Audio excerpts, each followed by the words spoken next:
Hello. Hello out there. Hello everyone. How are you doing today? And welcome to another Tuesday Instagram Artist Chat. Yeah, we're back. And hopefully this week all the sound will be fine and everything. You know what? It's going to be fine. It's going to be amazing. For those of you who might be watching for the first time, this is just kind of a thing we started doing since the pandemic began, where we keep community members connected to one another and still introduce those new and wonderful creatives out there by having an artist chat, a live stream on Instagram. It gets archived so you can watch it later. If you can't watch it right now, that's okay.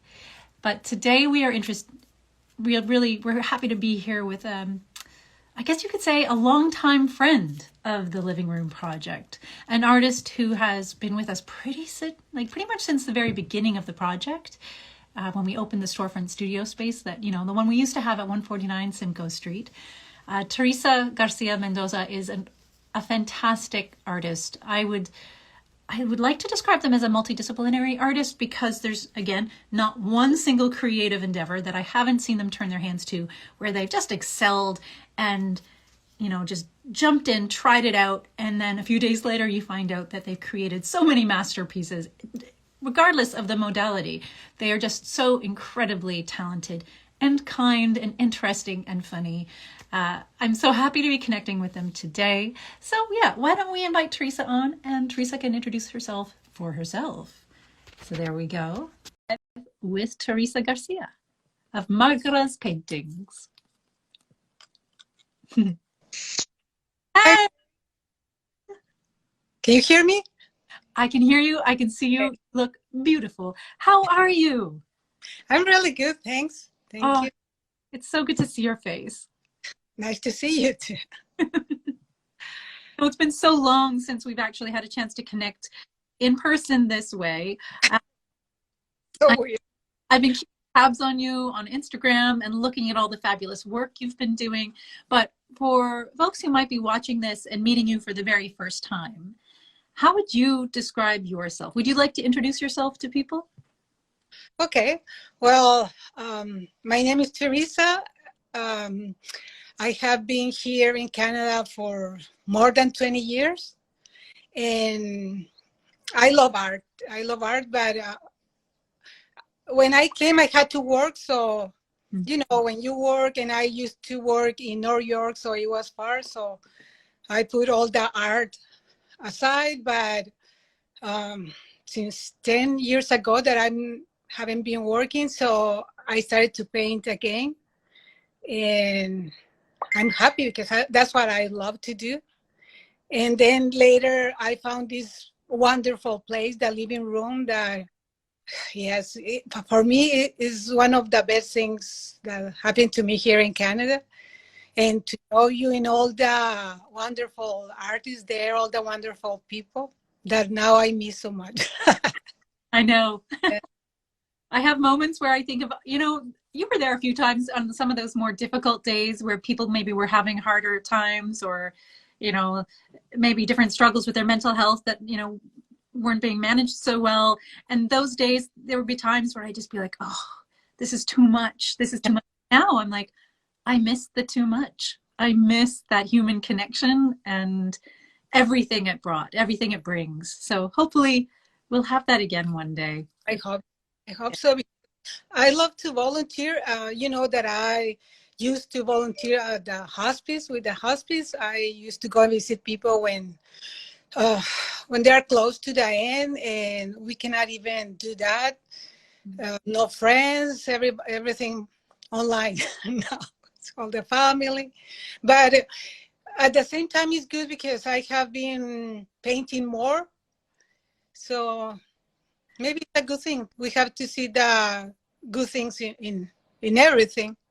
Yeah, take advantage of everything what we have. So, and I think that's something, like being able to choose the meaning we give something when we can, if we're lucky enough to be able to do that, it's a really powerful thing. And you are someone, I think, would you describe yourself as an optimist or?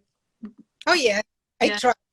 Yes, because we are like home here, but at least we are in our house, we have food, we are not struggling like other people when they are, without food or in How? a, Yeah.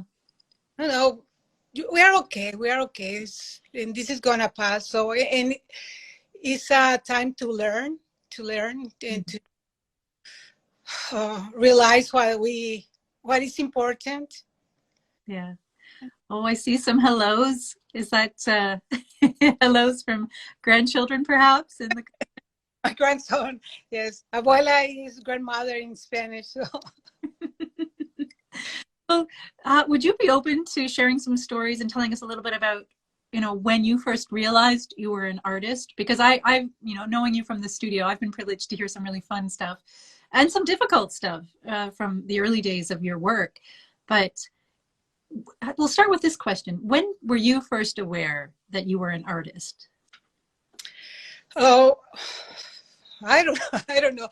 I used to like to paint and draw since I remember, but I thought I was bad because my father used to buy me these coloring books, and I was so bad. I always coloring outside of the lines, and I was doing drawings on top of those coloring books. So they used to tell me that since all the time that I was weird, that I was different because I wanted to do something different. Hmm. And at school, I was really good at drawing and painting. And then I started to, when I went to university, I studied interior design. Okay.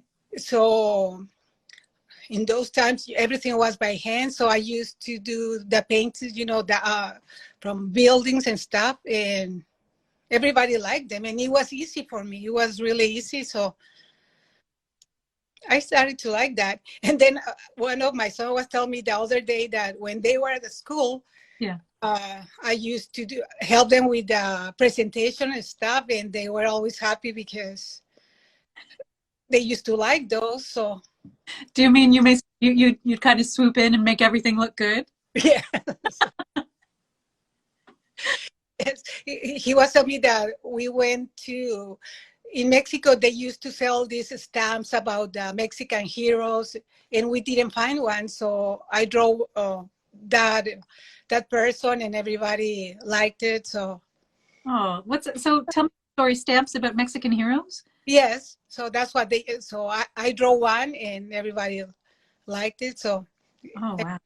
it was really nice. So, and for me, it's something uh, that I enjoy to do. Mhm. Sometimes I cannot just do one thing. I have to do different things at a time. I cannot read like for 15 minutes straight. But when I'm painting, for example, if I start at 12, suddenly it's 4 or 5 o'clock, and I didn't realize that the time flies because I really enjoy that. And Yes. it's in your work, you see this attention to detail, and it's just reviewing some of your more recent pieces. I think they're commissions for folks. They're so extraordinarily detailed, and it's almost like a photorealism that you're playing with, but also fantasy. There's something whimsical and magical about it at the same time. Yes, because at the same time, I don't want it to be like a picture. Mm. So something that looks like not like a cartoon, but not like a picture either. So something in between. Some and people like that. People like that. Yes, like that. The last one that I made between it was a cat with plants and stuff. I love it. Oh, And after that, I have had more people sending me their pets to paint those and cats and dogs and stuff. Yes. well, you have there's a passion for it. The character of the animal comes through, and I love what you're saying there about just adding something a little extra. I wonder if maybe that's the artist voice, right? Your art that's coming through a little bit, something a little bit odd, a little bit magical. I love it so much. Someone was asking, yeah, where can we see your work? Knowing that, strange times.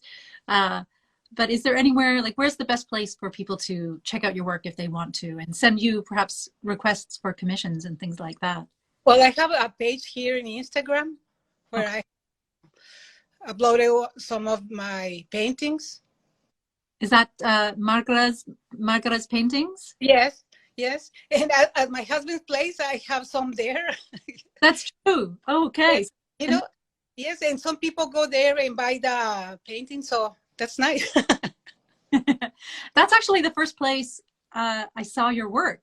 And I'm trying to remember if maybe it was Jesus who introduced me to you somehow and you to the living room, because I remember being there at Viva Burritos and seeing this extraordinary, huge art pieces up on the wall, just just vibrant and dynamic, and the stories in them were so just it was uh, it was amazing. And I was like, who did those? Who did this? And he had such pride. He had such pride. It was amazing. So I guess we have Jesus to thank for that initial introduction. Yes, yes, yes. That was a really good thing. Yes, yeah, that I met you. So, Oh no, we were the lucky ones, because you also brought something to the studio that we needed at that time, which was this maybe it was a little bit to do with that magic again, that quality of something different, because even though Oshawa isn't, it's easy to just I think people tend to see it in one way, and you get used to seeing what you've seen every single day. And the art studio was one way of rupturing that, like reminding people, you can be different. Things can be different. Not every store is a store. Come on in, make yourself at home, create, be a part of this community. And the recognition of difference being something beautiful, not something that was difficult or, not an issue or a problem to be solved, but something to be embraced and explored. And I just remember the first Day of the Dead event we had at the studio that you helped us create from the very beginning, helping us set up this extraordinary altar. And I remember on the day, I wasn't expecting this, but you came in fully dressed, like fully, it was astonishing. And I just remember people's faces, just they didn't know whether to be scared or they were scared and curious. And it was just amazing. It was so fascinating to see. We were so lucky that you brought that to us, right? thank you. It's really interesting to all about the Day of the Dead in Mexico. Mm. I was also at the university, and they had a contest about the altars, because in each state is different.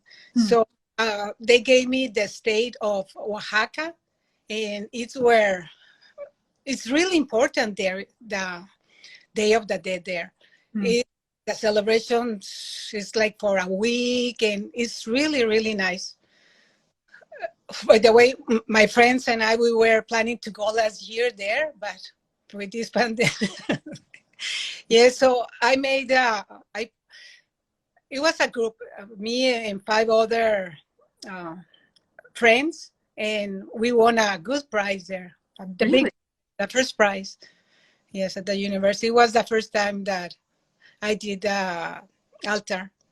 Well, the one I can't imagine what that one must have been like. The one you helped us create was just so beautiful, so moving. And it also provided an opportunity for people to just look at things in a different way and experience loss and celebration of life in a different way. And that was all because of you. So thank you so much. I don't know if you can see, but there's a ton of hearts coming up at the side there for you. And apparently some folks who are watching who also actually have pieces of yours in their collections or up on. Yes. Oh, yes. Yes. I have done some for my grandkids, for my sons. And it sounds like open to anyone. If anyone's watching and you want a one-of-a-kind Teresa, you know what? You know who to contact now. Just follow her at Margara's Paintings. Now, you were also mentioning that because it feels like it's during this last year, which has been very difficult for so many reasons, there's also been this renewed attention that you've been able to give your art and your artist self. And I love your Instagram page. I love that you're beginning to celebrate your work in a way that I haven't seen before. How did that come about? How did you start?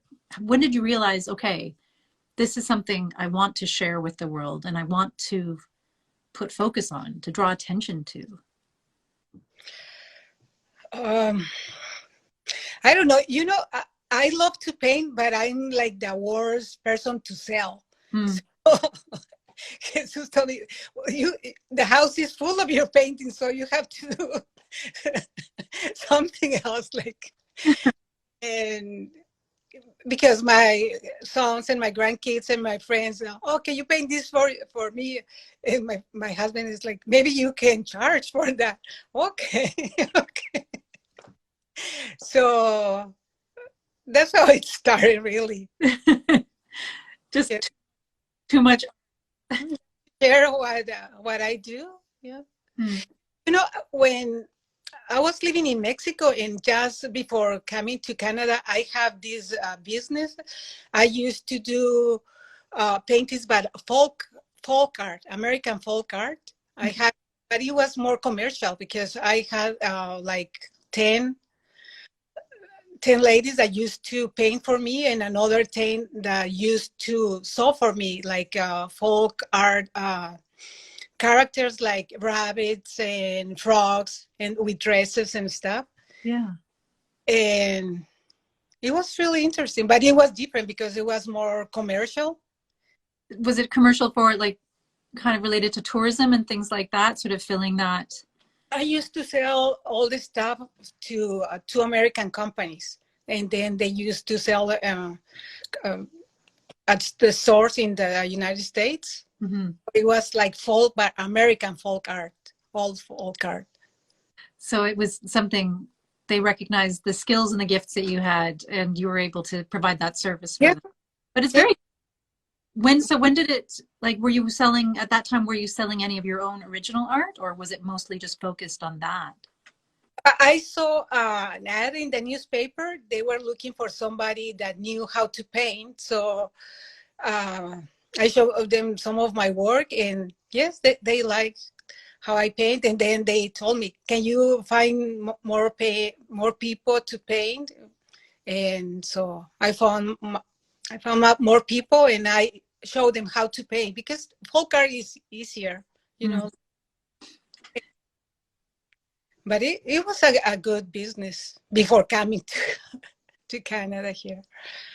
I think wherever you are in the world, whatever age or stage, if you're an artist, you're always looking for that thing that'll help you get by, that hustle, that thing that will help you pay the rent, put food on the table. That, I suppose, is a story as old as time.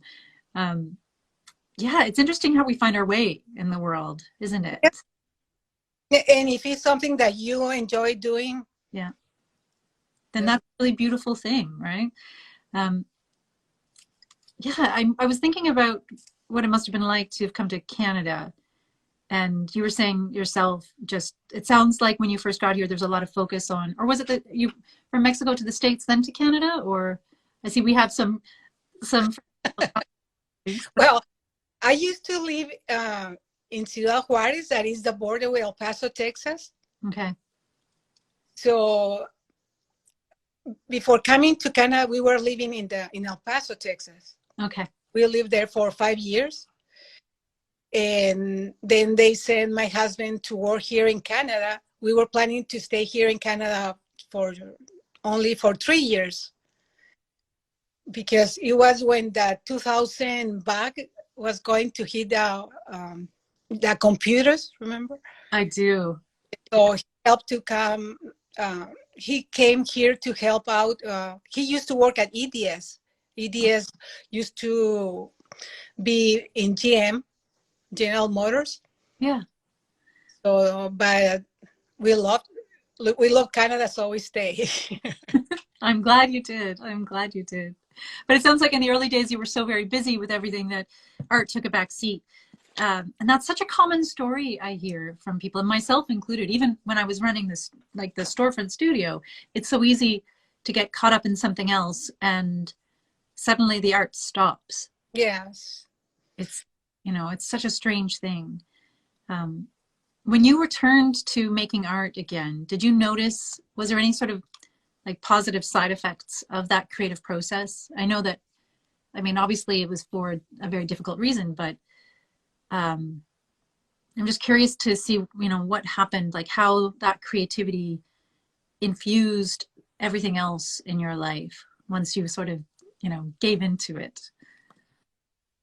Well, I'm painting more and I'm trying different things because I Mhm. like to try everything. I'm learning to knit, to do some crochet, and I'm doing. I was doing at the beginning. I was doing face mask, everything, everything that is. Yes, I I'm making dolls again. I don't know if I show you some of the fabric dolls that I made before. You know what right before the pandemic happened, I remember you were collecting fabric and you were showing me some of the ideas, the concepts, but I never got to see one of the dolls. Do you have one that you can show, that you can share with us? Not here, but I'll post it later. Yay! Because that's the other, you've always been so creative. Every time you came by the studio, at least it felt this way. It was like you were working on some new creative endeavor. Like I remember one weekend there was like Nordic embroidery or something, or Swedish cross stitch or Oh, something. yes, yes. I was doing the Swedish weaving. Yes, yes. I found this really nice group at the senior center here. And oh my God, those ladies, they are amazing. They know everything. So again, I was so lucky to find that group. Mm. Are you still in contact with them now, or have things kind of gone on hold with that group as well? Well, sometimes they go in the Zoom and they start doing their own thing, but it's not the same. I find it's not Mm. because when they were there, everybody was showing their work, and it's so different now. Yeah. Is there anything that you've actually enjoyed during this time from the like how things have changed? That I have more time to paint. Yes. Love, yes, yes, but at the same time, I cannot see my Mm. grandkids, my son, sometimes uh, online or sometimes just at the door. Like the Christmas parties, everything was by Zoom. Yeah. We were having dinner at the same time, but I know. It's a new reality, I think. I don't know. at least for the time being. But it's fascinating. I remember looking over this last year, like similar things for me as well, like these long distance, strange sort of Zoom experiences with family and friends and things like that. But it's actually got like I mean, there's I think I'm appreciating the relationships I have so much more now uh, Yeah, than I did before. And I'm actually kind of proud. I don't know if you feel this way, but there's a sense of real pride about how resilient. we are. Yeah. Yeah. Right. And like just how capable. Like when I think about, my parents and like, just my mother had never engaged with technology before this period, for example, and now she's FaceTiming me every 5 minutes, and it's something extraordinary how we've learned to pick up these skills. I suppose it is like an art form in its own way, learning how to adapt to technology. Yeah, and we have to adjust. Yeah. So that's what we have to do Have with your whatever. Like, for example, uh, I haven't been able to find some colors for my paintings, and you have to adjust. You have to find other ways. I even was buying some paintings from Home Depot, like, so you have to adjust. That's amazing. What's the strangest kind of on the fly adaptation you've done for your art? Well, the materials. Yeah. The materials and the brushes. So the other day I was cutting some of my brushes just to adjust what I was looking for. And I found some old frames that I had. So I was reusing everything. So that's how we have to adjust. My husband, one time, he was telling me that when they were young, Yeah. didn't have that much fabric stuff, so the mother was cutting old clothes to make blankets. So I think it's the same, like you have to adjust, because like Michael's, they didn't have any paintings, or the other places were closed. So if you need something, you have to. Have to adapt. I think that's another thing I love about artists too, though, that we really do make use of what we have. If we don't have one thing, we don't just throw up our hands and say, oh well, I guess I can't do it then. We will Yeah. find. Yeah. Last year, I made a piñata for one of my grandkids. Yeah. And I look in YouTube how to make a different piñata. Yeah. And they were using that fussy fabric. I forgot the name, but I had a all cushion, so I took that thing, I painted, and I that doll with that thing. So That's awesome. to reuse things. I've been finding, I don't know about you, but I've been finding that I've been repurposing old art projects into Yeah. projects. So things that I did at the beginning of the pandemic that have just been sort of piling up a little bit, as it happens with, artists, we do things. I know. And suddenly like that watercolor will find its way into a collage, or, that doll that I made will find its way into a sculpture. It's really interesting to see what happens when you have a little more limitation to your creative capacity. I think it doesn't interrupt the creativity at all.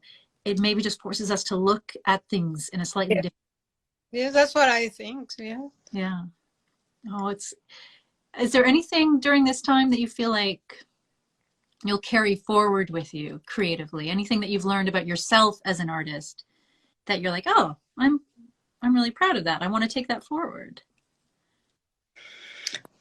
Well, I have noticed that I have changed how I paint.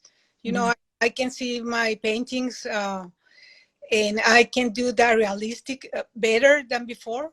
Yeah. Because I have been practicing and practicing more, and you learn from yourself.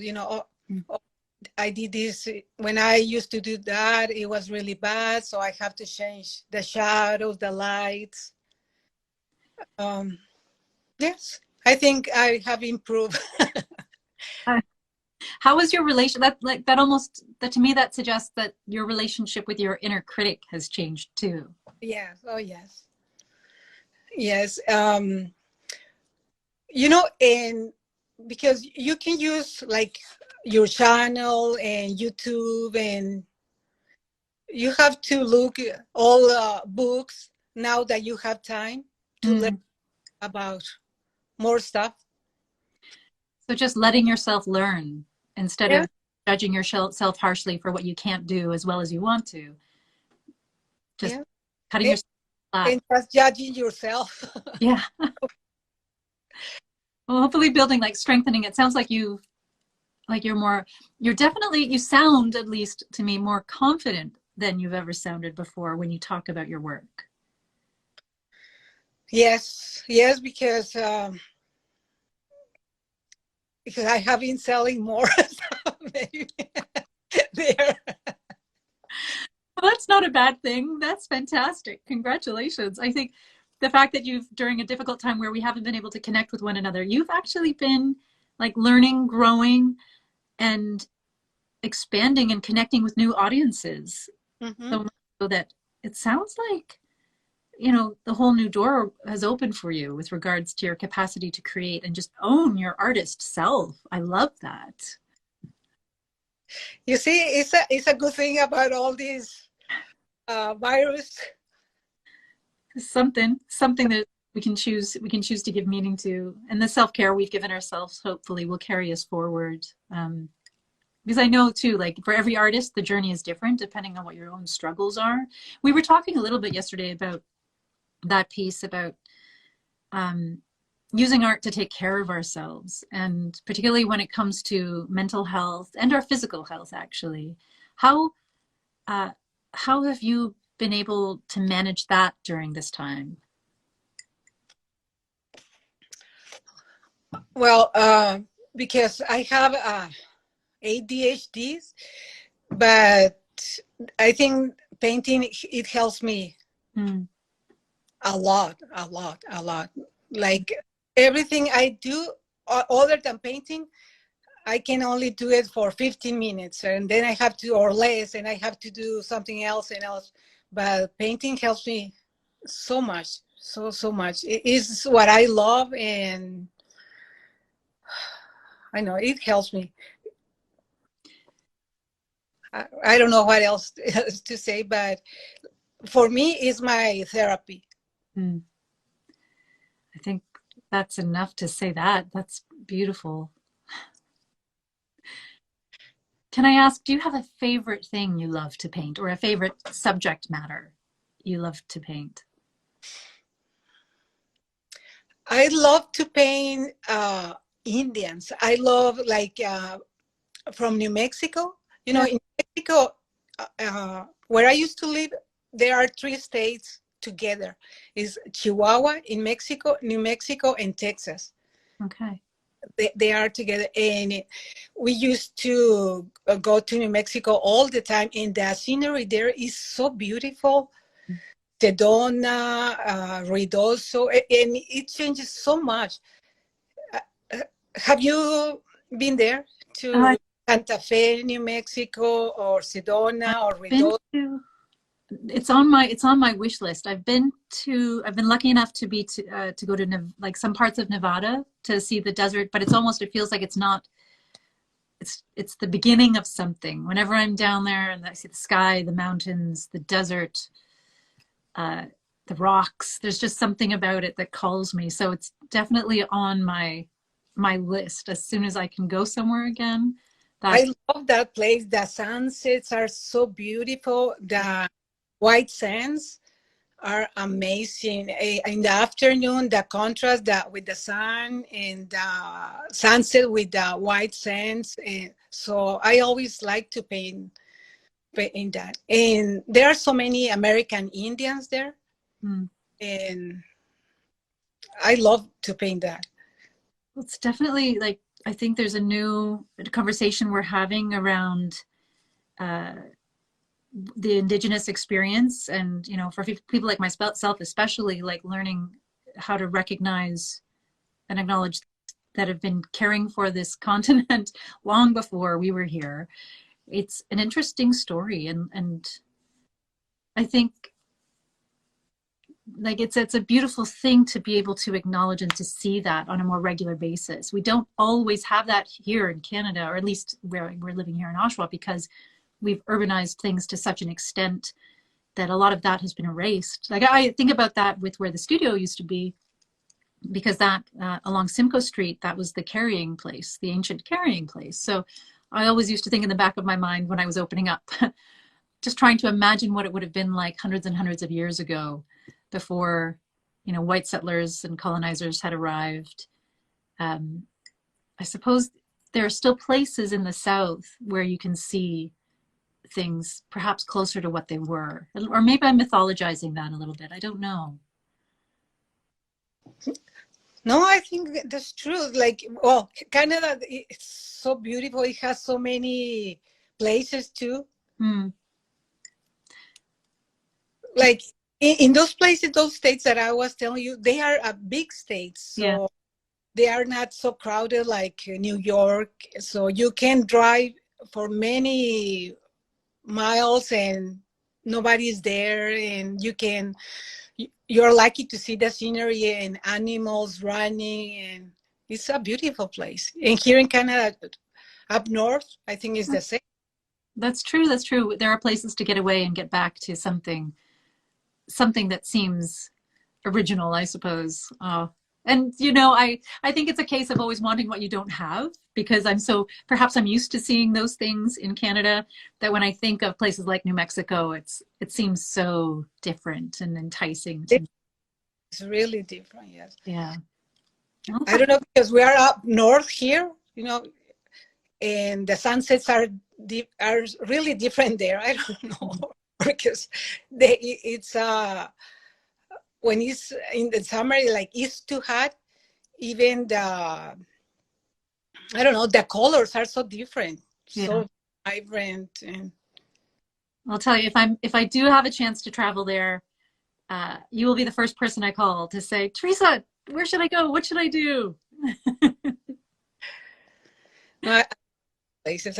I miss going there so much. Hopefully soon. Hopefully one day soon when it's safe. Yes. Yeah. Um, I'm curious about what's next for you, or if you even know what's next, creativity wise, with your art. I don't know. I would love to learn more Yeah. because there are so many techniques and mediums that you can use. So and here uh, in Canada, I have met some really good artists here Hmm. that would like to be like them one day. So just try and try. Is there an artist here that you admire? Are there anyone like um, are there any other artists out there that inspire you? Well, here in Oshawa, there is a painter called Thomas. I don't know if you know him. I know of him, yes. I love his work. He's a watercolor artist. He's amazing. Cole Thomas. His name is Thomas. I can't remember his last name. Okay. You know what? Send me a text and then I can post about it in the comments He's afterwards. amazing, amazing. Yeah. Yes, really good. And then it's like, so beyond Oshawa, is there anyone in particular that just speaks to your heart? Well, back home, I met I met some artists. They were brothers, and the name was weird because they had the names of the great painters, Miguel Angel, Rafael, and Leonardo. I don't know, but they were really good artists. I don't know how it happened, but they were amazing. They were amazing painters. They used to paint oil painting, and they were really good, really good. Like I have never seen other painters, but the bad thing is that I don't know if the all chemicals in those paintings, were bad, but Do you mean in the kind of paintings that they were doing at the time? yes, yes, because they used to do drugs and stuff, Ah, okay. and they were blaming the chemicals in the paints. I don't know, but they were amazing, amazing. I don't know what happened to them, but I met them when I was really young, and oh my God, for me, they were the best because, and they were copying the paintings of the famous old painters, and they were like the same, like the same. I think that was their business, like just making copies. Oh, But wow. yes, but The they tech, were. yeah, the technique that goes into that, that's extraordinary. We should try and find them. I know. Anyone who's watching out there, anyone who's listening, if you know who we're talking about, let us know. I, Oh, so you're inspired by sort of old masters, the traditional fine arts coming out of Europe in the Renaissance period. And then it sounds like you're also, there's this contemporary drive that is always pushing you to try new things, new techniques, new ways of expressing yourself. yes, and from the living room, Sam. Oh my God, she's amazing. All what she does is really nice. Yeah, Samantha Willette. Yeah, extraordinary work. I'm hoping one day to have them on an Instagram chat too. But I miss her so much too. Yeah. yeah, they're extraordinarily camera shy, I think is one way of describing it. So I respect that.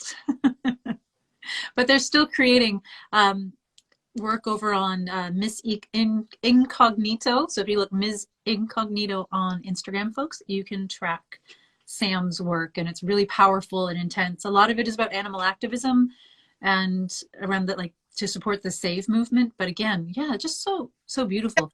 Amazing person. Yes. And so yeah, that's an interesting thing too, because when I think about the living room and our community here in Oshawa, whether it's a virtual art hive or the actual art hive, it's just when I look back to see how all these different types of creators have connected or how their work has intersected, it's just it kind of blows my mind a little bit of all this talent and potential we have here. Is there anything that you are hoping for in our own little world here, our own little region, like something you'd like to see happen in the arts community here? That the living room opens again. We're working on it. We're exploring it. I don't think we'll have another physical space for a while, but the mobile art studio is happening, so you'll see that. But one day, because it was wonderful that you were able to go there and then see all these people, and it just when you were able to go, not like, oh, I have to be there on a Saturday or a certain day. Yeah. So that's what the Art Hive movement's about. Those spaces that are home places where you can just drop by when you feel up to it, or when you have 5 minutes or 10 minutes or 20 minutes to create. So we're still working on that. Like any artist, we've just got to figure out a way to make it more sustainable, right?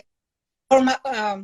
For me, a part of my family is what I miss the most, the living room. Oh my gosh. Really, really. For me, it's really special. Oh, Teresa, that means so much. Wow. Wow. I don't know how to respond to that. Too much love. Oh my goodness. Well, perhaps you might consider, I'll put this out there in the world, and once it's out there, it's out there. Maybe you might consider doing a Thursday night live stream for us on Facebook one of these days. Sure. Yes. Okay, folks, you heard that too. Oh, that would be so amazing. And that way people could join you in making art, even if it is online in that strange, kind of estranged way. But I think a lot of folks out there in the community would love to see you and just have a chance to make art with you, or at least have a little window onto how you create. And Okay. Yes, I used to paint in metal, so we can do that. If somebody can come and grab some of the tin sheets, you know which one. That's exciting. All right, we'll talk. We'll talk.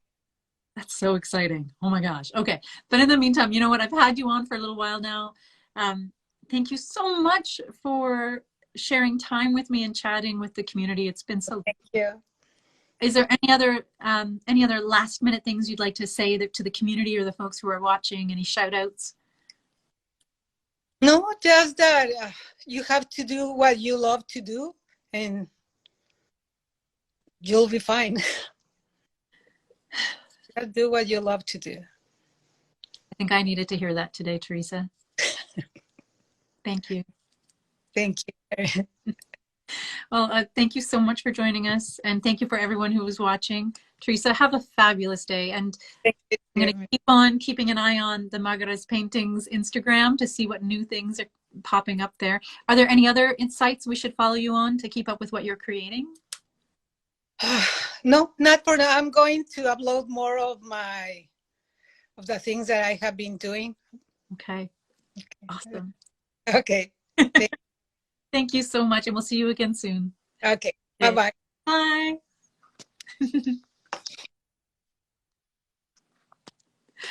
Wow. Okay. That was just lovely. I needed that, folks. I don't know about you, but just to be reminded of that one very simple thing, which can seem so hard sometimes, to do what you love. Figure it out. Try something out. If you love it, keep on doing it.